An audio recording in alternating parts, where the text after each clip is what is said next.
راحتیں بلاتی ہے، آؤ اے مسلمانوں مسجدیں بلاتی ہے۔ رب کی بندگی کر کے تم فلاح پاؤ گے، رب کی بندگی کر کے تم فلاح پاؤ گے، ہر اذان میں تم کو نصرتیں بلاتی ہیں۔ کیوں اداس پھرتے ہو، راحتیں بلاتی ہے،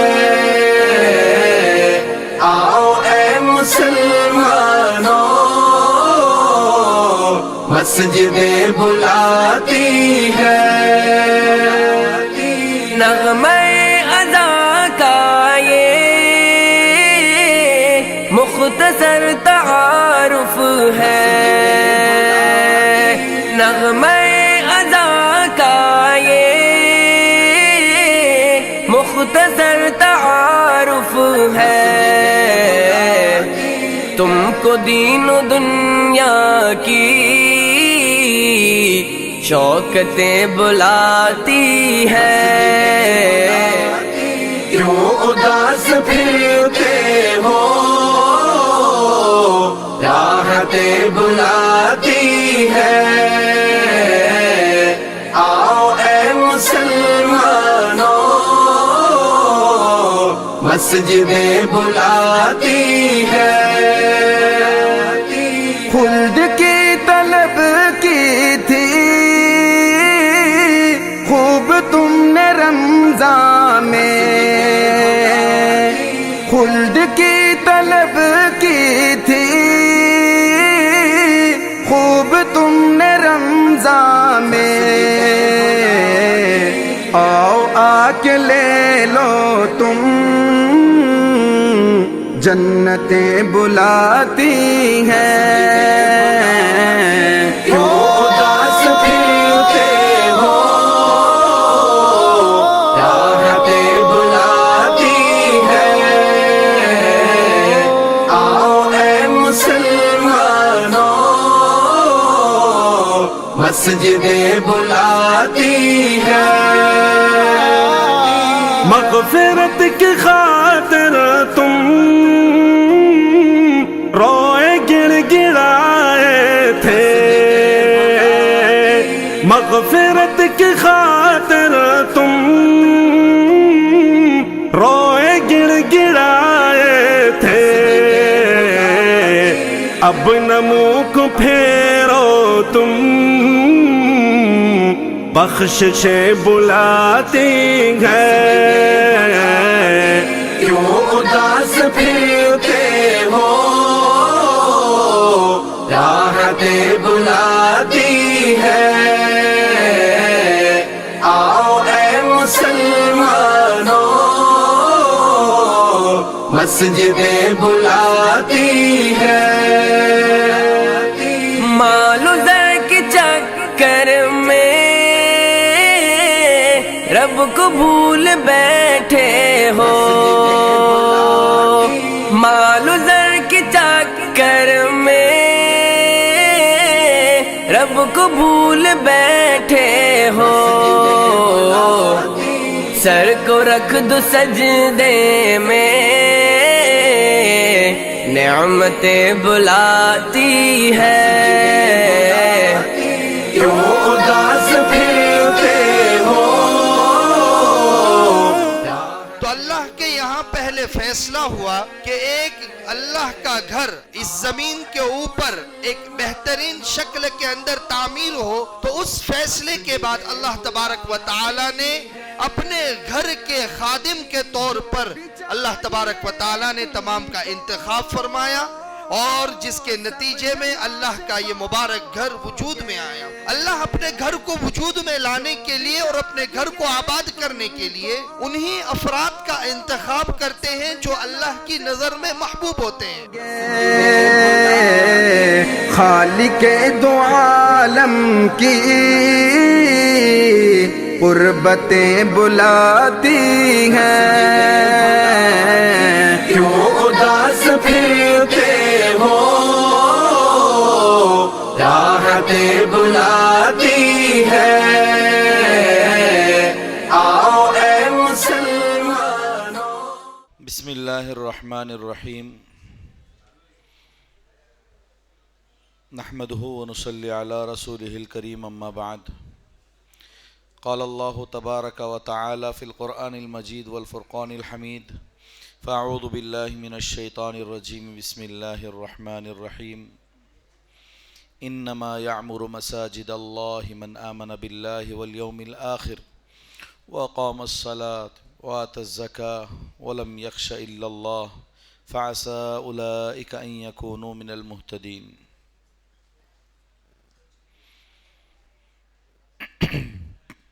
وقال عليه الصلاة والسلام، من بنى لله مسجدا بنى الله له بيتا في الجنة، او كما قال عليه الصلاة والسلام۔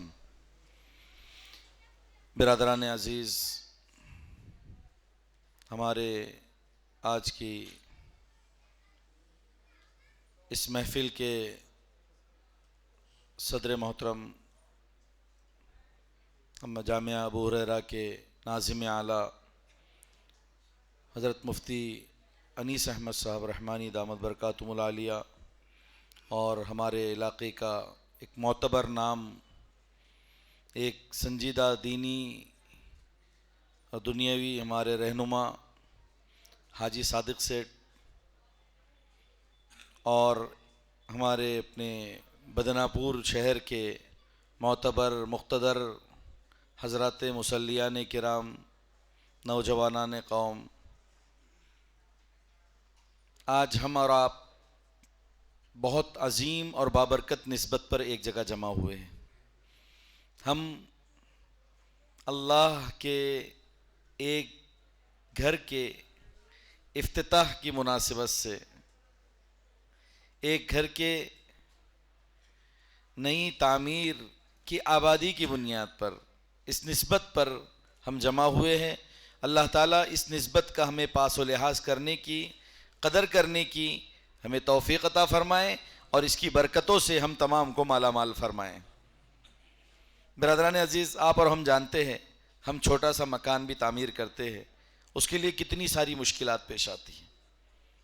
اس کے لیے کیا کیا پاپڑ بیلنے پڑتے ہیں، لیکن ہم دیکھتے ہیں جہاں بھی چھوٹے سے دیہات میں چلے جائیے، چھوٹی سی جگہ پر چلے جائیے، جہاں پر ایمان والوں کے، مسلمانوں کے کچے مکانات ہوگے،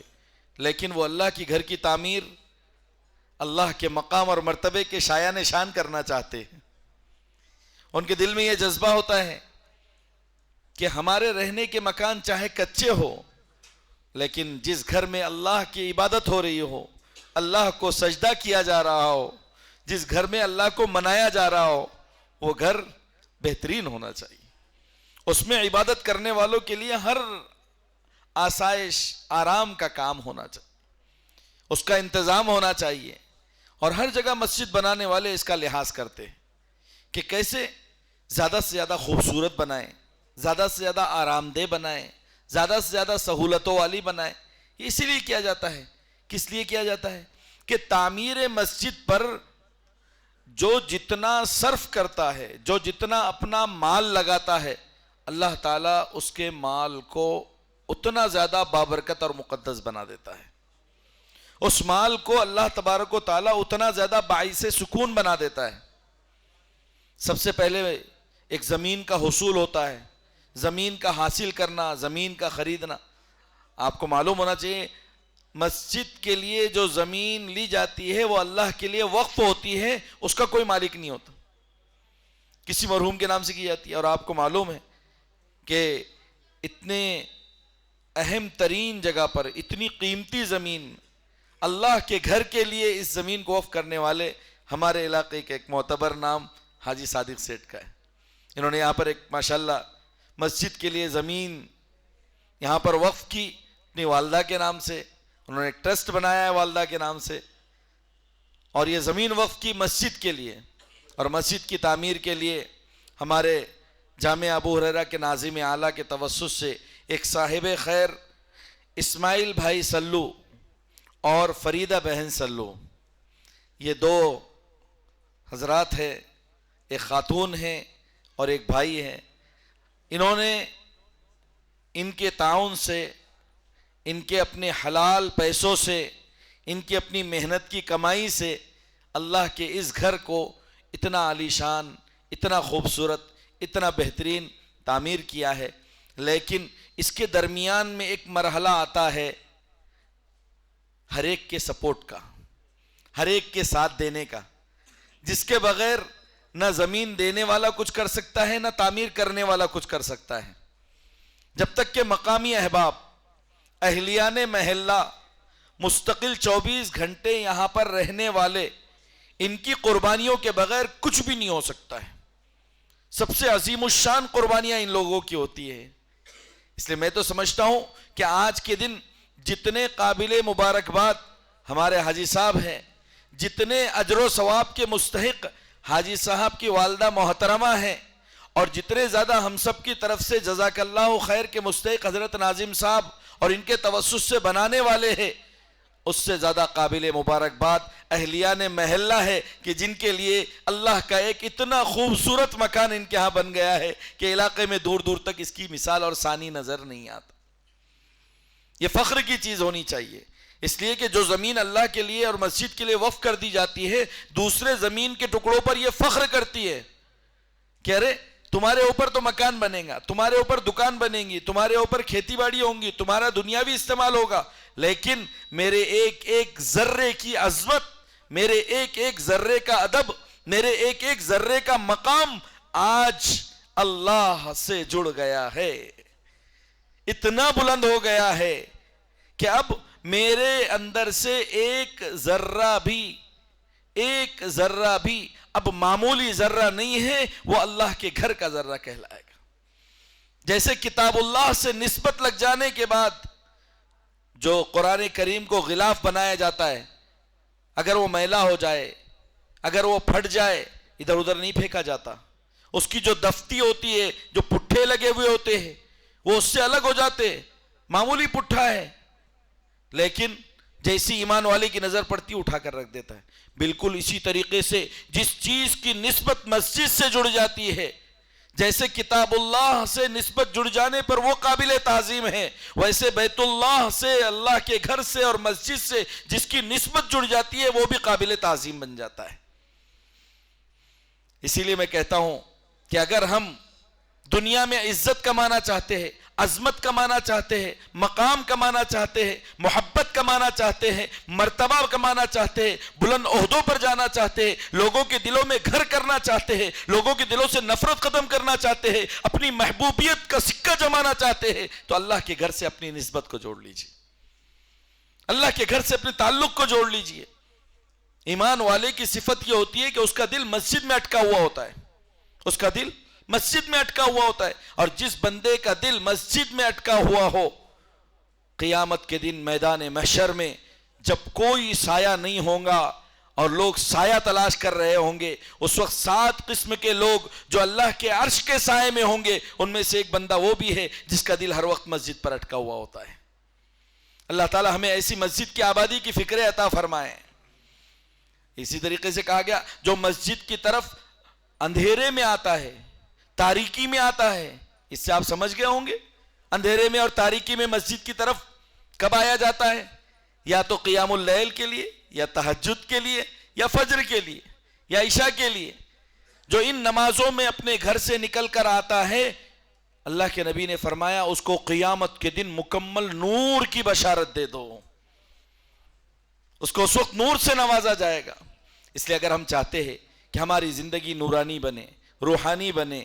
ہمارا تعلق اللہ سے مضبوط بنے, تو اللہ کے گھر سے ہمیں اپنے تعلق کو مضبوط بنانا ہوگا. بنانے والوں نے مسجد بنا لی, لیکن علاقے والوں کا یہ فرض ہے, علاقے والوں کی یہ بڑی ذمہ داری ہے کہ اب اس کے بعد اس مسجد کو آباد رکھنا، اس مسجد کی ایک ایک ضرورت کا خیال رکھنا، یہ ہر ایمان والے بندے کی، ہر ایک اس بندے کی جس کے دل کے اندر ایمان ہے، اس کی ذمہ داری ہے۔ اللہ نے قرآن مجید فرمایا انما یعمر مساجد اللہ، مسجدوں کو آباد کون رکھتا ہے؟ من آمن باللہ والیوم الآخر، جو اللہ پر اور آخرت کے دن پر یقین رکھتا ہے وہ مسجدوں کو ضرور آباد کرتا ہے۔ اور اس کے بعد کیا فرمایا؟ زکوٰۃ دیتا ہے، نماز قائم کرتا ہے، یہ مسجدوں کو آباد کرنے لوگوں کی صفات ہے۔ وَلَمْ يَخْشَ إِلَّا اللَّهِ، یہ بہت اہم ترین صفت ہے۔ مسجدوں کو آباد رکھنے والے وہ ہیں جو اللہ کے علاوہ کسی سے ڈرتے نہیں ہیں۔ الحمدللہ آج بھی ہماری قوم میں ایک بڑی تعداد ایسے لوگوں کی ہے جو اللہ کے علاوہ کسی اور سے ڈرتے نہیں ہیں، اور یہی صفت سب سے بڑی ہے مسجدوں کے آباد کرنے والوں کی۔ انہی کے اندر یہ ہمت اور طاقت ہوتی ہے کہ جب ساری دنیا سو رہی ہے، ساری دنیا بازاروں کا رخ کر رہی ہے، ساری دنیا مال و دولت کو ترجیح دے رہی ہے، اس وقت بھی وہ اللہ کے گھر کو ترجیح دیتے ہیں، اس وقت بھی اللہ کے گھر کی آبادی کی فکریں کرتے ہیں۔ اب آنے والے مہینے میں ہمارا تو یہ معمول بن جانا چاہیے کہ ہمارے پورے 24 گھنٹے میں سے ایک بڑا حصہ، ایک بڑا وقت اپنی مسجدوں میں صرف ہو، مسجدوں کو آباد رکھنا ہے۔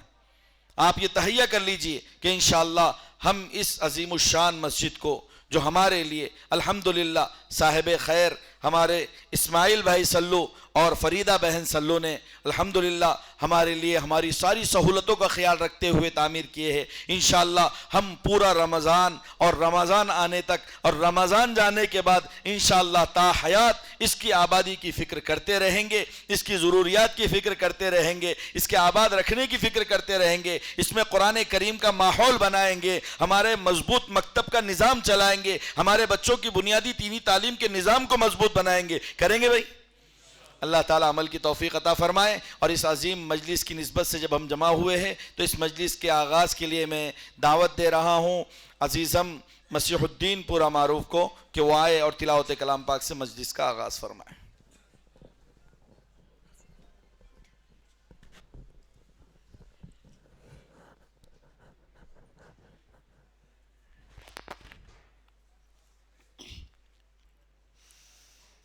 أعوذ بالله من الشيطان الرجيم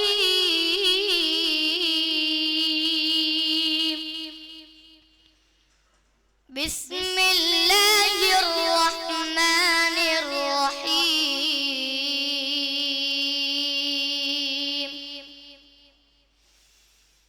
وقضى ربك ألا تعبدوا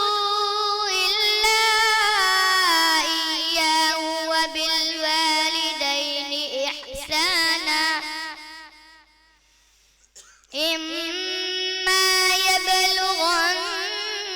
عندك الكبر أحدهما أو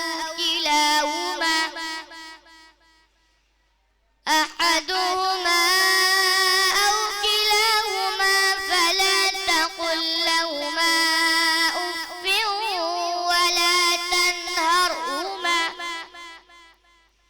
ولا تنهرهما وقل لهما قولا كريما واخفض لهما جناح الذل من الرحمة وقل رب ارحمهما كما ربياني صغيرا ربكم أعلم بما في نفوسكم إن تكونوا صالحين فإنه كان للأوابين غفورا وآت ذا القربى حقه والمسكين وابن السبيل